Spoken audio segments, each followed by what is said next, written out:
Coming up on the Met Report, the holiday season is upon us, and we take a trip down Candy Cane Lane. Graduation is coming up fast. Find out why graduation rates are reported to be so low. And in sports, we have a story about passion and persistence.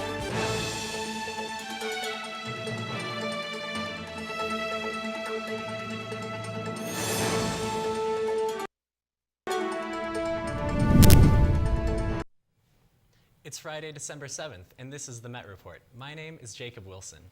And I'm Dominique McNeil. MSU Denver has everything: small class sizes, students of all ages and backgrounds, and according to Google, a graduation rate of only 24%. Here's more why the skewed percentage represents the students of Metro State. The federal government collects this data, supporting this percentage through a system called IPEDS, one that was created in the early 60s when education trends were very different. The system might have been accurate then when students were more inclined to finish their college degrees in 4 years, as opposed to the non-traditional route contemporary students are making today. The graduation rate of 24% that you see on Google represents only first-time, 4-year degree-seeking students, not applicable to the majority of Roadrunners at MSU Denver. 56% of our student body are transfer students, so none of them count. Most of our students are part-time students. I don't have the actual percentage out of my head right now, but most of them are part-time students, so none of them count. Some of our students enroll with us for the first time in the spring. They don't count. We officially have 1 week left of the semester. If you're still struggling or feel stressed, MSU Denver has been hosting events all this week and some of the upcoming week as well. All this to help students distress during the busy week. Gaming events like Mario Kart and events where you create aromatherapy candles in some of the workshop. You also had to decorate ornaments. Thank you, Dominique and Jacob. This week, I went to the Jordan Student Success Building to see what students thought about the banner and what message it reveals to them and others on campus. Let's take a look. MSU hosted an event for a fundraising event for the Denver Legal Immigration Fund, which was something that the city started. And we hosted it here. Mayor Hancock spoke, former Mayor Pena spoke. The banner used to be at the city and county building. We moved it here for that fundraising event. And that fund is to raise money for persons who are assisting immigrants with legal issues. The banner shows support for MSU students, and it also makes them feel welcome. As a big city and a cultural hub, I think it's very important that Denver is a welcoming place. Drawing arbitrary borders and excluding certain people has pretty much consistently caused problems throughout human history, I would say. I love the banner. I think it's a really good representation of how open MSU is and how much we care about immigrants and how much we need them, and that they are loved and that they are wanted here. Even those who are not immigrant students still support the banner and believe that it's important to know that their friends or relatives that are going through a rough time feel more comfortable on campus. I have a lot of friends here, and I know a lot of students are happy to see this banner here. I have plenty of friends, family that are immigrants. I know people who are immigrants, and just everything that's been happening lately through the media and through the government, it's just giving this very bad vibe about immigrants. For some, it's more than just an ordinary banner.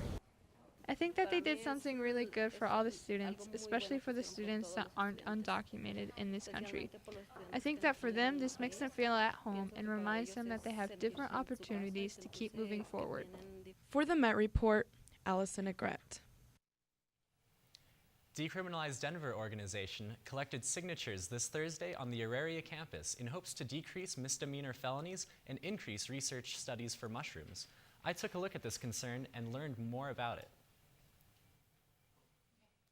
The language of our ordinance would make it so that psilocybin mushrooms would be like a lowest priority for police enforcement, so no funds could be used to prosecute people possessing mushrooms.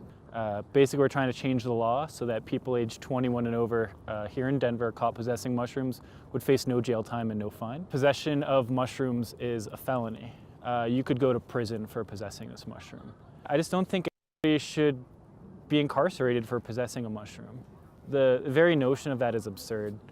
So a 2016 study conducted by Johns Hopkins University found that patients dealing with terminal cancer who were given a relatively high dose of psilocybin found that it helped reduce the anxiety they were feeling about the end of life. A lot of healthy people feel happier taking it, feel more connected to other people, feel a sense of like wonder and astonishment at being alive, and spiritual experiences through recreational use of mushrooms. You certainly shouldn't be driving a car on mushrooms. You probably want to hold off on making any major life decisions until after you've come down from mushrooms. I've heard from a number of veterans personally talk about how it's helped them kind of deal with the trauma associated with war. Thank you. Have a great day. You too.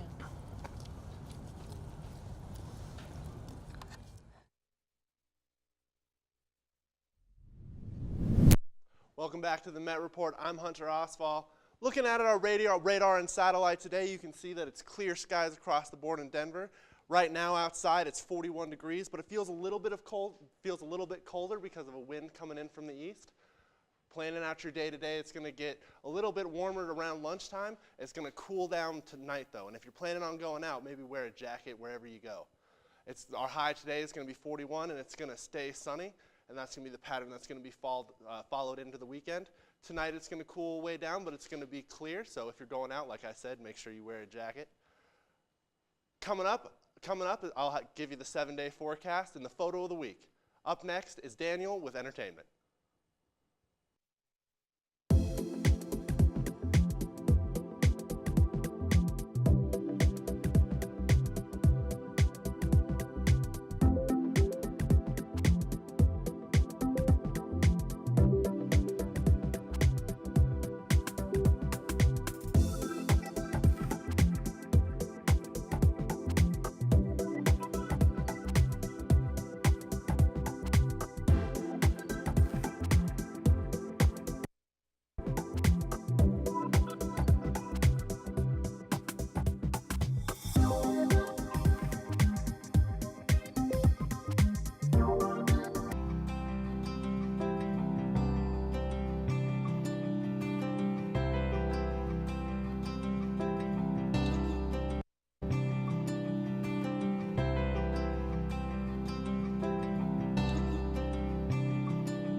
Denver Center of Performing Arts is taking a step back into the past for the Christmas spirit, and we got a close-up look at this play. The Buell Theater is holding a timeless holiday classic on the stage. White Christmas runs from December 5th to the 15th. Join the main characters Bob Walsh and Phil Davis as they try to and put on a play in 5 days for their old Army friend. The classic holiday song White Christmas starts and ends the show, leaving in the audience a heart-warming and Christmas spirit mood. For tickets and more information on the show, go to denvercenter.org. The holiday season is here, and we got to look at all the lights that brighten the season. It's the time of the great Christmas light hunt. When the sun sets, people flip the switch, and the lights stir, arousing interest near and far for the spectacular sight. Some houses include a light show synced up to music, while other houses have walk-through displays making it great for pictures. However, the hidden gems of the holiday season may be on your very own streets, so keep a lookout. Find houses in your neck of the woods, go to christmaslightfinder.com and find your address to find houses close to you, or check out the amazing displays at the Denver Botanic Gardens and more. Homelessness and food insecurity have become an increasing issue in Denver. One local nonprofit business is facing these issues in a new way. Tucked on the bustling Colfax Strip, Same Cafe may look like any other Denver coffee shop or restaurant, but the work being done here makes a significant impact on the disenfranchised in Denver, and their ideas have been adopted across the nation. The cafe works on a pay-what-you-can model. Even if a guest can't afford to eat, if they donate half an hour of their time, they will receive a full-course meal made from exclusively locally sourced organic produce. I was able to talk to the Same Cafe's director, Brad Rubendale, about how this nonprofit promotes dignity and eliminates the stigma behind food insecurity and homelessness. We incorporate dignity into every aspect of what we do. Choice is one of those privileges that comes with money usually, and if you don't have money, you don't have choices. You have to take whatever's given to you. So we want everyone to have the dignity of choosing what it is that they want to eat, first of all. Secondly, we provide gluten-free, vegan, dairy-free, nut-free options for any food allergy, because allergies are not just the privilege of someone who's white and wealthy. They can afford to spend $25 on a plate of food that has their food allergies taken into account. We believe that everyone has the dignity of choosing how they want to engage with this space. When they're hauling around all of their earthly belongings with them, they're made to feel uncomfortable in public spaces constantly. So we provide a place where they can engage however they want to and feel comfortable how they want. Brad and Libby Berkey founded Same Cafe in 2006 with options that were healthier than that of a soup kitchen or food pantry. Since then, over 60 pay-what-you-can restaurants have popped up around the country. It's different from any other kitchen experience. I get to be more people-facing and actually interact with people, which cooks don't get to do a lot. This feels like the best thing that you can do with food is share with people and create community. We value whatever you're bringing into this space. So if you're in time, and you have time but not money, we value that, and we need you here. We can't run without volunteers. If you're interested in visiting or donating, you can visit soallmayeat.org. With the Met Report, I'm Hunter Oswald. The past week, the campus hosted World AIDS Day on November 29th to remember those who have died and discuss ways to prevent the disease from spreading. HIV/AIDS has been around since the early 1980s, but it wasn't until 1988 where it was made into a national holiday where everybody will call it World AIDS Day. One of the 8 holidays that's internationally celebrated with the World Health Organization. It was introduced in December 1st, 1988 by 2 individuals who were attempting to bring about awareness to the pandemic that was the HIV and AIDS crisis, and to commemorate and mourn the losses of those in the community who were lost to HIV. HIV can be spread by sexual contact and body fluids, such as blood and breast milk. Many other resources from all over came together on November 29th to talk to students about this disease and the different places that they can go to get tested. That could look like referring folks to places where they can get tested if they would like to. We also do free HIV testing at the health center, so they walk in and do that or make an appointment and do that. Chip is doing HIV testing on the other table. All we need is a urine and some paperwork to fill out. And you just bring it back and we'll get you tested. Result in 3 to 5 days. According to UNAIDS, it stated that an estimate 1.8 million individuals worldwide became newly affected with HIV in 2017. About 5,000 new infections per day. Approximately 75% of people living with HIV globally were aware of their HIV status in 2017. The remaining 25% still need access to HIV testing services. This devastating disease has or will touch our lives directly or indirectly, and in most cases, we either have or know someone that might have this disease. Sexual assault is an everlasting concern in our society. It can be difficult for survivors to come forward about their attacks. Our reporter Giovanni Carlio spoke to 2 survivors and has their story. It started off as, I can't be small, or this could happen to me. With the surge of the #MeToo movement, sexual assault survivors started sharing their stories, creating a conversation that many people are still in the dark about.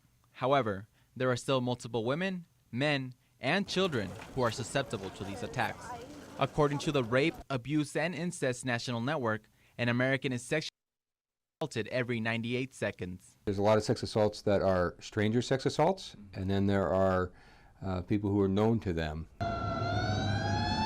In addition, 33% of these acts are performed by the victim's partner. This is precisely what happened to this courageous survivor. At the time I was dating someone, like my childhood sweetheart, and I think just due to the lack of knowledge about consent and things about that nature, I was sexually assaulted. Consent is an agreement between participants to engage in sexual activity. Many survivors don't report their assaults because of the backlash that comes with it. There were a lot of people that, when I told them what happened, they didn't believe me. You should have just pushed her off or not let it happen. Like, you're a guy, you shouldn't have that happen. These violent encounters are also common amongst men. 1 in every 10 rape victims are male. I was kind of just scared overall, and I couldn't really say no at all. According to the director of the Phoenix Center, Megan Alpert, having feelings of self-blame are completely normal after an attack. We want to believe that we had some kind of control over a situation, and so lots of questions of, well, if I hadn't been in X place, if I hadn't been wearing this thing, if I hadn't said this one comment, this one time. Many times, these what ifs are the reasons why these crimes go unreported, leaving approximately 3 out of 4 cases unresolved.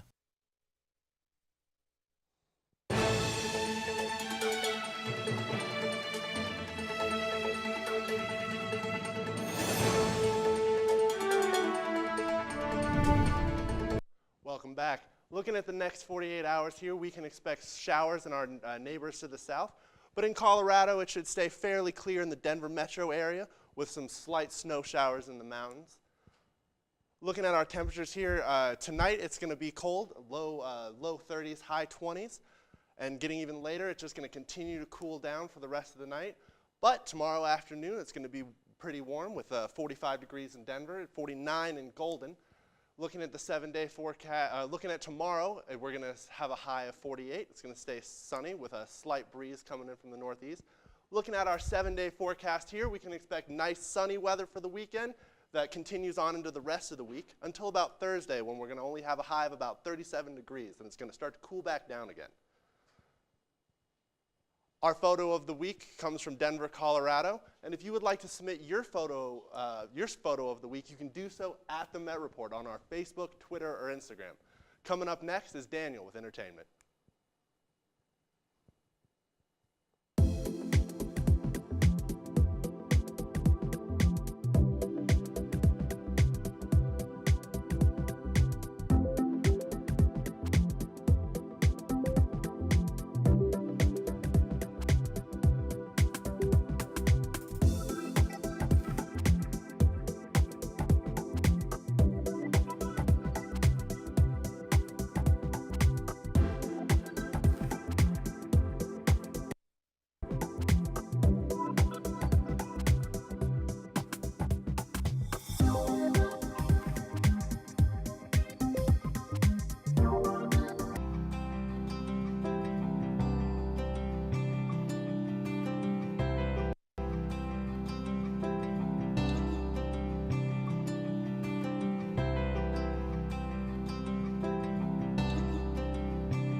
What up, Denver? My name is Danny, and for the next 2 minutes, I'll be your guiding light through the hottest topics in entertainment. And first off, by far the hottest story, Ariana Grande just released her newest single, Thank You Next. With the release of this catchy new track, Ariana Grande's Thank You Next has been reported by various sources as having had the largest video debut in YouTube history. Billboard reports that the singer's music video had hit 55 million views before the first 24 hours of its upload, and just 4 days after its release, it hit 100 million views. Marvel fans, I am so sorry to announce that Daredevil will be canceled as Netflix has decided not to pick up the series for another season. It looks as if Daredevil is following in the footsteps of Iron Fist and Luke Cage. After 3 seasons on the streaming service, Netflix has decided not to renew Marvel's Daredevil. In a statement to Deadline Hollywood, Netflix stated, "We are tremendously proud of the show's last and final season, and although it's painful for fans, we feel as if it's best to close this chapter on a high note." Daredevil's cancellation comes just a month after the 3rd season of Daredevil was released on Netflix. Up next, we got social media drama, as Tumblr has announced that they will be changing their terms of service, and it has had a sizable chunk of their user base feeling sour. Since the news of Tumblr's changes have been announced, the social media giant has been ablaze with memes such as ones displayed on the screen. Tumblr, which was created in 2007, announced that starting December 17th, all adult content, nudity, and pornography will no longer be allowed on the social media platform. So that means if you use Tumblr for your adult fun, you will need to find another avenue. That means no photos, videos, 3-second GIFs that show real-life human genitals, or non-breastfeeding related content that show female nipples.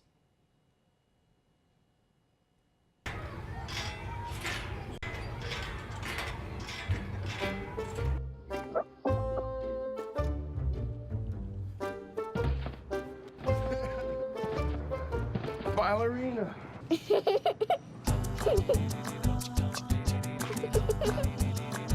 Sometimes all it takes to be a dad is remembering how to be a kid again. Take time to be a dad today.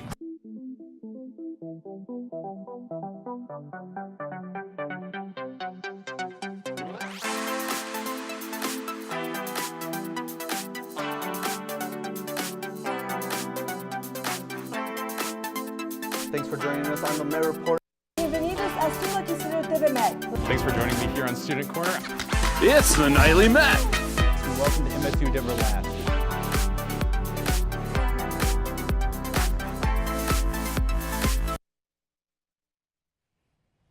Hey there, Roadrunners. I'm Peyton McGoy here to give you this week's sports highlights. Over the weekend, men's basketball lost to Chadron State 67-76. But in better news, MSU Denver's own Drews Asa is now considered a crowd pleaser. Asa is constantly taking chances with long-distance shots, and this year is their highest-scoring player. The boys are 1-3 and are looking forward to playing Regis this Friday on their home court. As for women's basketball, we all owe a big congratulations to Tanya Javi for becoming MSU Denver's all-time winningest women's basketball coach, which happened after the Lady Roadrunners beat Chadron State. During the same game, Jalen Smith was awarded the title of being the 12th player in MSU Denver history to score 1,000 career points. Women's basketball will also be going against Regis this Friday before the boys at 5 p.m. Now tossing the ball to Yekta Eskandari at the rack to give us insight on injured athletes. College athletes are resilient. They get to be part of a team and they play the sport they love. But when an injury jeopardizes their chance to play, their limits are put to the test. The feeling you get when you're really playing, like the adrenaline, nothing else matters. I love just being able to go out there and just play. It's a great stress relief of the day. It's no surprise that teammates Bryce and Niels have a true passion for soccer, and they're no strangers to the injuries that are attached to their beloved sport. And I got like a little push right before I fell, and my leg was straight and went in the floor, the old plant and twist, like my trainer said. So yeah, it didn't feel good. It sucked. Like, it was very painful, and I couldn't even run, couldn't do anything really. Well, when I heard that my ACL had torn, I was like that. Well, he said that he thought my ACL had torn, which would automatically come with surgery. So that was pretty much the moment where I already knew. So I kind of prepared for it, and when it was official after the MRI, you know, I had already made my peace with it. After being injured, Niels turned to his teammates for support. We didn't have like our starting center back, so it was tough. It was a tough year to not have Niels play, and especially I know it was tough for him too, because he said it was his second year in a row really not being able to play.